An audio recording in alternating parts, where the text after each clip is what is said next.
Magandang araw po. Narito na po ang magiging lagay ng panahon ngayong araw ng Lunes, November 25, 2024.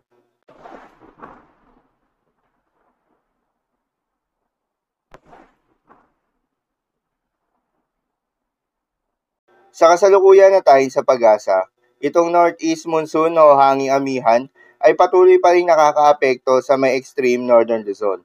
Dahil dito asahan yung maulap na kalangitan na may mahihina hanggang sa katamtaman ng mga pagulan.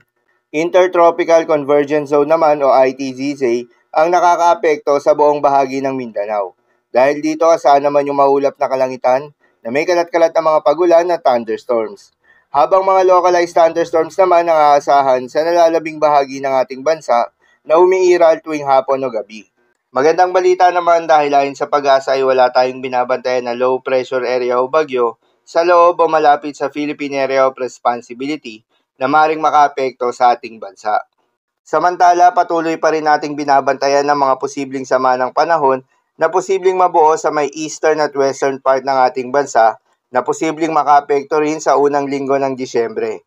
Base na rin yan sa pinaka-latest Tropical Cyclone Threat Potential Forecast na inilabas ng pag-asa at sa forecast model na ating ginagamit.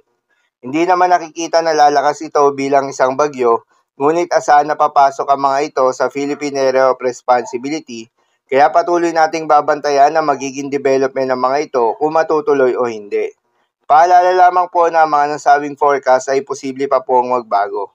Kaya naman patuloy lamang magantabay sa mga update nating ilalabas at ng pag-asa. Dahil nga sa epekto nitong northeast monsoon, asahan ngayong araw ng Lunes sa Batanes, Cagayan at Apayao ang maulap na kalangitan na may mahihina hanggang sa katamtaman ng mga pagulan.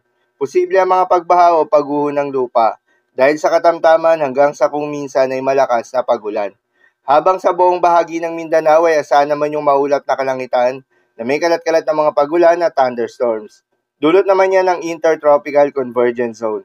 Posible rin ang mga pagbaha o pagguho ng lupa dahil sa katamtaman hanggang sa kung minsan ay malakas na pagulan. Habang sa Metro Manila at nalalabing bahagi pa ng ating bansa, ay asahan naman yung bahagyang maulap hanggang sa mahulap na kalangitan na may kalat-kalat na mga pagulan o thunderstorms.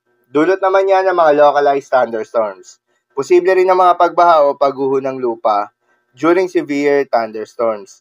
Madalas, nabobo ang mga thunderstorms na ito tuwing hapon o gabi na nagtatagal ng 1 hanggang 2 oras. Kaya naman ingat sa mga posibleng banta ng pagbaha o pagguho ng lupa. Para naman sa magiging lagay ng mga dagat baybayin, ayon sa pag-asa ay wala tayong nakataas na gale warning sa anumang seaboards ng ating bansa. Ngunit asahan pa rin yung banayad hanggang sa mahalo na karagatan sa may northern Luzon. Dulot pa rin yan ng northeast monsoon o hanging amihan. Habang sa nalalabing seaboards ng ating bansa, ay asahan naman yung katamtaman hanggang sa banayad na karagatan.